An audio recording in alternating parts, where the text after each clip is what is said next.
We're live. Hi, everybody. Welcome to, is this still the Newt tube? This is Red Newt 2020, our live streaming wine stories. This is going to be pretty informal, as you may have gathered by now, but we have a group of us. We have, I'm not sure where they show on your screen, but we have Rebecca to my right, Megs to my left, Heather to my left on the bottom, Kelby to my left on the right. I think that's where they are for you too. So today we're going to spend some time talking about Lahoma Vineyards, which is one of our most exquisite, delightful vineyards across the lake from us, where we source the Lahoma bottlings, but also the Knoll. And we're going to taste some too. So Kelby, take it away. Yeah, I mean, we have maybe one of our all-star bottlings of the last few years that we're trying today here between the group of us. This is our 2016 Lahoma Knoll. And I think it has a bit of a split personality when we talk about it, I think. It's, to us, it's such a Lahoma Vineyard wine, but to the general consumer, or the way we've started talking about it, they just think of it as the Knoll. As if it were its own identity, which it is in a way. So I think it's hard to talk about this wine without talking about certainly talking about the vineyard. Lahoma is right across the lake from us. If you saw our post a couple days ago, we did a little feature on Lahoma, and it's made up of a few rolling hills, roughly 4 of them as you go from north to south, that are really, similar in some ways, but have differences. They have elevation differences. They all share a sandstone soil base, which is relatively rare in the Finger Lakes. But amongst those different hills, Dave can speak to this because he was there planting. The roughly Knoll 4 is unique. The Knoll is the highest of them, and is highest elevation. Most exposed. The sandstone is the most severe in terms of its water draining capacity. And I didn't start working with this site until 2012, but when I would go, it's pretty clear that those vines just look different. And Dave, you said you saw that when they were first planted. Oh yeah, the Knoll, I would say by the first year, or certainly by the second leaf, they were distinctively different in terms of vigor, in terms of expression morphology on that site.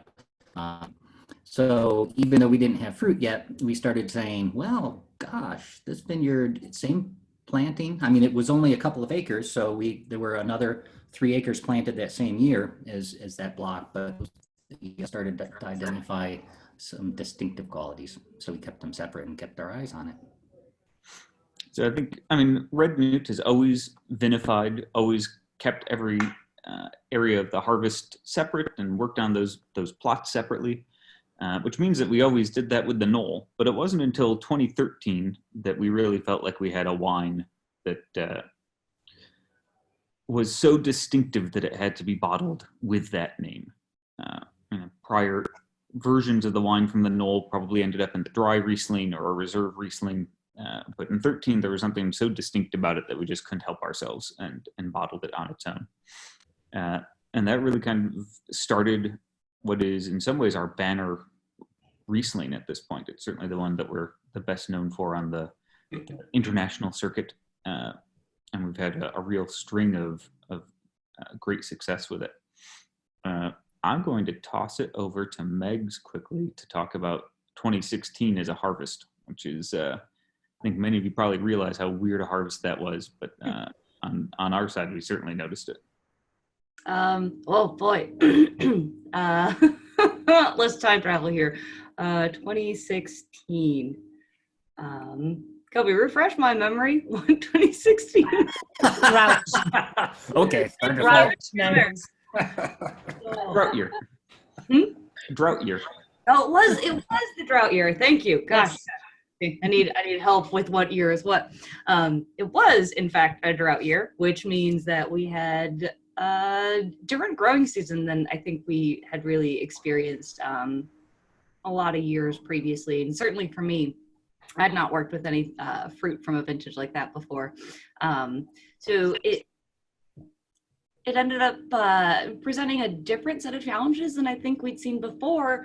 But in the end, what really ended up happening is we had really come close to harvest, kind of ideal weather conditions for a little bit where ripening was easy. We weren't looking at a ton of disease pressure. Things were coming in looking really pretty. And I mean, the Knoll in particular, we always pay just a little bit more attention to out in the vineyard, but I think the results really kind of show themselves in the glass. Yeah, I think 2016, it presented some philosophical challenges with how hot and dry it was. Heat and drought are not generally friends of Riesling. They're especially not friends of Riesling in the way we're used to working with Riesling, which is to maximize the ripening, to really let it hang, and get these really ripe aromatics and flavors, and we don't have to worry about the acid falling away because it's too hot. And that's kind of hallmark for our style, and frankly, it's hallmark for how we deal with the Knoll. The Knoll, when you're drinking it, is kind of on the knife's edge of how ripe we can get a dry Riesling while it's still maintaining a nice balance point. So coming into 16 with heat and drought and just almost unfathomable amounts, the question was, do we stick with that paradigm and push that? Do we zig? And I mean, Riesling certainly grows in hot climates. We love making the KJR Riesling is done in this Australian style, which is, Australian Rieslings are used to being warm climate and drought, and they pick very early to retain acidity, and they have a different idea of Riesling. Do we do that with the Knoll? Do we stick to our guns? With the Knoll, we also cold soak this fruit for 3 days. So we bring it in and harvest it and crush it and leave it on the skins to extract more flavor and weight, which is, but that drops acid as well. Climate 16. I don't know. It was really a question of how to approach the winemaking right from the start, right from September, really, and we kind of came to the conclusion that the Knoll as a site and our expression of the Knoll, the most important thing is to keep within reason, to keep the expression and the winemaking the same year over year, and let the vintage speak through that, and let the site speak through that. And I think it felt a little risky at the time, but certainly it's paid off in the glass here. I mean, this wine's really just a baby in some ways, or in many ways, but it's just, it certainly is a ripe wine, but you would never think of it as flabby or over the top. It still has this real core of minerality and salinity that I think of for the Knoll. So is that our cue to drink some? Yeah, you should probably drink some. Yeah, I mean, I have been. Great. Well, Yeah, me too. here's to our The Knoll. live stream from the Newt. Welcome, everybody. So Kelby, I have a question. Mhm. Kelby and Dave. So are you saying that the Knoll was your first single vineyard Riesling that you produced at the Newt? No, actually not. It was.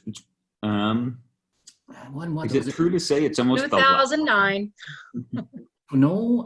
Oh, yeah. I guess it was 2009. We started a reserve Riesling label back in 2001 or 3. Oh, gosh. I think it was 2003. Wasn't it, Megs?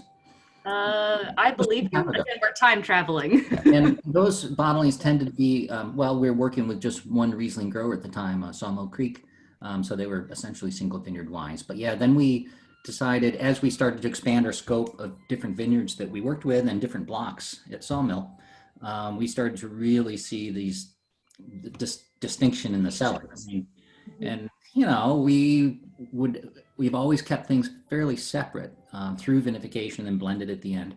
And every year we have all these really terrific, distinctive wines with their own personalities, and they get blended very nicely into these great wines. But we'd always say, oh, geez, it's too bad we couldn't have shared this excitement with somebody other than us. So that's when we decided to break it out and do these single vineyard wines. Right. Yep. Yeah, and I think actually is almost just a quirk of timing. The Knoll is probably the least senior of the single vineyard bottlings. Correct. The oldest of the single vineyard bottlings are Tango, which came out in 09. I'm sorry, 2010, because 2009 we did the Davis, we did a Lahoma, and we did the Sawmill Creek. Mhm. And then in 2010, we did Tango, Lahoma, Bullhorn, and we added another one in 2010. Tango, Bullhorn, yeah. So we had 4 each. The first year we had the Bullhorn, the Davis, the Sawmill, and the Tango. And then, was it just the 3? It's just 3 the first year. And then Tango, Tango added on, right? yeah, 2010, because Tango was a young vineyard. It was planted in 2007. So and then Lahoma was planted in over the course of 3 years: 2007, 2008, 2009. Now the Knoll is mostly planted in 2008, but it takes a few years for a Riesling vineyard to get to the point where it's starting to really has the stuffing and the depth in the wine. So the first couple years, they're quite precocious and sweet, and they ripen well, and they're very delicious. But our experience has been that in those very early vintages, they tend to show better as a wine with some residual sugar. If they get really dry, they just don't really seem to have the integrity and the stuffing to make it work. So it's usually a few years on that. And the same was for the Knoll too. The first few vintages that we actually got fruit from the Knoll, it got blended off into a different wine, the dry or the circle or something. Julie just asked, I'm finally following her feed here. She was asking about harvest parameters of the Knoll, whether it was picked at a similar time to other vineyards or later or earlier. As a general rule, quite a bit later. It's the last of the parcels that we bring in for table wine for Riesling is a rule of thumb. So that, Cab Franc usually still comes in afterwards. In terms of general time of the year, that usually means the last week of October, or maybe right at the start of November. In terms of how that compares to the rest of our Riesling harvest, our dry Riesling usually gets picked maybe 4 or 5 days before the Knoll, and same with something like Circle Riesling or other such expressions. Even Tango Oaks, which is our other kind of pillar single vineyard Riesling, comes in on average probably about a week before the Knoll. So what is our favorite food to have with this? I know what I love to have with this. I love seafood with this, especially if I can fire up the grill, hoping the weather pattern holds to this afternoon. But what other foods do we like to have when we're drinking the Knoll? Well, it could be many foods. So where my mind goes is I'm having a glass of Knoll, but I'm going to have to do something with it after we finish here. And that probably is drinking it, probably sharing it. And I guess I need to think about what I'm cooking for dinner.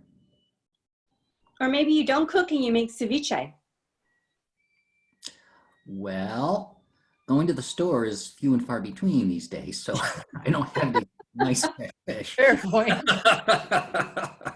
I'm actually taking a leaf out of your book, Dave. And remember, we had a dinner party here at our place, I don't know, 5 years ago, where we did a horizontal of Tierce, Clos Saint-Dune from Trimbach, and the Pusey Vale contours. So it was like a great aged dry Riesling. I think they were all maybe 2006 or 2008 wines. I can't remember.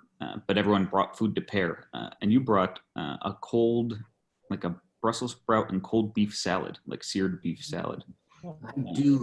I do like beef, seared. It's kind of spicy, some sort of spicy kind of treatment. And oh yeah, that sounds good. And it's counterintuitive with Riesling, I think, because people expect Riesling, they have many thoughts about Riesling, but standing up to beef is definitely not one of their thoughts. And that would Right. True. Yeah, nice seared steak. Oh. Yeah, Riesling, and in fact, this Knoll in particular, and it's pretty common, You know, it has this kind of appley or sort of a quince type aroma, and there's a certain amount of smokiness in the nose, and this tightness on the palate, and that all kind of keys in with what we think of with when we take beef and it's caramelized or grilled. It gets that really rich kind of flavor and umami sort of character, and I think that is beautiful with a Riesling like this. Yeah. I do have some beef. I do have some tenderloin in the freezer. I think I remember that. The bigger question is, are there Brussels sprouts? I do not have any Brussels sprouts here. I do at the winery. I didn't think to grab some though. Quite a bit at the winery.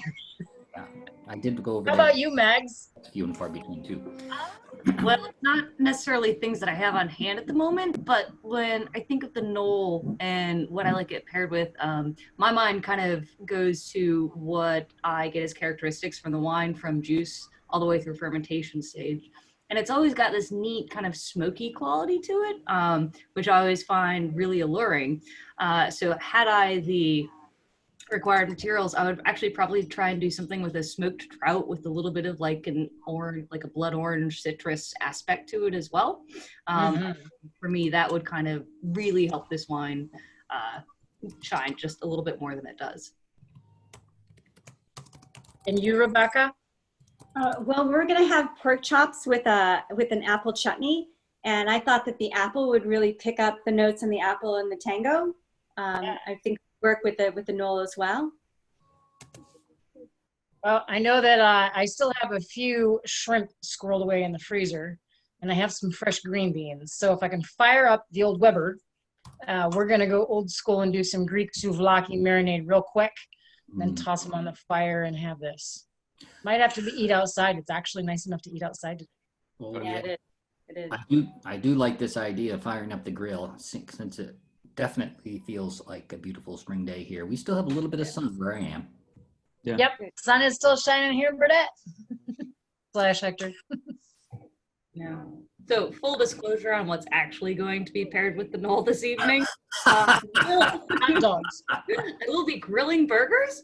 And we actually did a spicy kind of jalapeno onion chutney that we're going to be putting on top of that with some greens and dressing and a little bit of camembert on top. Nice. So how that goes. Photos. Don't forget the photo creds. I think with the Knoll, and I'm going to throw Megs in on this conversation with me again. It's interesting that I think it's worth talking about why this wine is such a critical darling. Because I think it's counterintuitive in some ways. You know, the Knoll is a beautiful wine, but is, you know, not for everyone. I think that's fair to say. You know, and what are people responding to when they like the Knoll, or when a critic likes the Knoll? Meg, do you want to jump in on that, or is that too left field? I don't necessarily know what critics would be responding to, because I think a lot of times I just kind of see the end results from it. I know what I kind of like key in on this wine as what works for me, but what others might find as faults as well. So it's kind of an interesting dichotomy. Is for me, that kind of smoky quality to it really speaks volumes, and I think it's beautiful, and it gives the wine a lot of life and also like a lot of aging potential. But I also know that some people kind of find that reduction a little bit kind of jarring, or even almost a fault in the wine, whereas to me, I just see like a transitionary stage. And the other thing that really I always key in on the Knoll when we're tasting it, especially as a finished wine, obviously, is that it, in years past, and still continues to be true, it's a very long, slow, drawn-out fermentation. So it doesn't end up being this like direct, straightforward line of flavors and aromas. It's a little bit more of, rather than looking through a window pane that's clear, looking through stained glass. And so you're seeing a lot more colors and textures and patterns with it. And I think that what really makes the Knoll shine as its own entity, that it has that power, that concentration, but also the drive and the nuances. Yeah, I'd agree. I mean, I think the other thing with the Knoll, from a wine appreciation standpoint, or a connoisseur standpoint, or a critic, the Knoll taps into secondary non-fruit things in the wine that I think really, if you're keyed into them, are really hallmarks of a beautiful wine. And with the Knoll, that usually means a mineral quality or a salinity that's pretty distinct. It also means this nebulous concept of structure, and that it's a wine that has distinct shape in your mouth and has almost like a tannic like impact, but in a very pleasant way. And I think that's something that, from a critical standpoint, often, really since the 14 vintage, means it's usually the top scoring wine of its vintage from the entirety of the Finger Lakes. But from a regular everyday wine standpoint, I'm probably actually more inclined to open up our dry Riesling from the same vintage, which is usually a little bit more approachable at the same time. Not because it's aging quickly, but it's a little more precocious, whereas the Knoll is something when I can sit down and really appreciate it and kind of tease out all of those layers to it. I think too, from the standpoint of our customers, when they come through the door and they taste the Knoll, they know that they're tasting something special. It's not hard to ascertain that when you take a look at the price point and why we're pouring it at one of the top Rieslings in our top scores. But I think at a lot of times they tend to sort of fall right into is this beautiful, rich palate that it has, and it's full. It's not one of our, say, leaner styles like the KJR, which has this real narrow profile and it has a super high acid structure at the back end. This, like the Knoll that it's named after, has all of these rolling flavors that go across the palate and are full. And people really are enamored of that mouthfeel on such a high quality wine. I will say something about the Knoll is that, not that we ignore any of the other vineyards or plots that we look at, but the Knoll always does get a little bit of special attention, particularly from both Kelby and myself, kind of pre and during harvest. There's a little bit more checks out there, a little bit more work with the fruit that's hanging at the time. And also, I know Kelby mentioned the 3-day cold soak earlier. I would just like to point out, from an assistant winemaker standpoint, that is a wonderful thing to do and a remarkable amount of work that comes from the cellar team to achieve that. So, I just want to give the Knoll a little bit of like a hats off, because it is truly a labor of love. There's a lot that goes into it, and I think the end result really does show that. Without a doubt. It is definitely a Riesling made with a lot of love. Wine with love. Otherwise, why would we do what we do? Because we all know we did not get into this industry to get wealthy. Yeah. So this 2016, is this one of the this is one of the vineyards that you were experimenting with pelissage? Was it? Yes. Yeah. Trying to remember if that vintage it would have started. But the Knoll in general, we've been experimenting in many different ways with how to prolong the ripening period in multiple ways. So both reducing crop load so that what's there is more protected or isn't bunched in with other grapes and at risk of disease pressure. It means leaf pulling more aggressively than other sites. It means a lot of just multiple passes through the vineyard. As Meg said, at this point, it's usually just her and I doing it with no ill will towards any of our other cellar team members or interns, but it's such a crucial plot that we only really trust ourselves and our own judgments on what to do with each cluster of fruit we see. So yeah, pelissage was a technique, or is a technique, to instead of hedging, to wrap the overshooting or the overshoots around the catch wire on the top, and it kind of self-limits the vine's growth. Nominally also is supposed to increase acidity a little bit, which, we're in the Finger Lakes and you'd think, why do we want more acid? You should do the opposite. But with the Knoll, with how long it hangs, sometimes acid is something we have to be attuned to and make sure that we're not dropping too much with our hang time. So, I think it's always a work in progress, right? And every vintage is totally different, especially in the Finger Lakes. I mean, we went from 16, which was the hottest ever, to 17, which was the coldest in 30 years, to 18, where it just never stopped raining the entire season. And it's, equal parts frustrating and rewarding to work with a site like the Knoll and see how it responds to all of those. Any final thoughts about the Knoll and about Lahoma? If you're in on the secret of this wine, enjoy it while you still can. Ah. Well said. Am I supposed to say you can order online? And Correct. now, this is late March, and for a while, as long as we are all hunkered down and not having people come through the front door, we're shipping 6 bottles or more for free. And we do have Knoll ready for you, as well as check our website. We're doing some Saturday tastings and more Thursday wine stories for the next month or two. And we're going to have all those wines available on our website, so that if you would like to go there, pick out some wines that are going to be talked about and tasted on a future episode, you can get those in your hands ahead of time. Yeah. And always remember to check back daily to our Facebook page and on Instagram, because we are gearing up for coming of age at Red Newt Cellars. We're turning 21 in June, and so we have an entire arsenal of stories and memories and biographies and different things that you can plug into every day. Find out a little bit more about us intimately, and then always join us on Wednesdays and Saturdays for live tastings at 4. Okay. Thank you all. A toast to health and the Knoll. Cheers. Stay well, be safe, everybody. Cheers. Signing off until Saturday.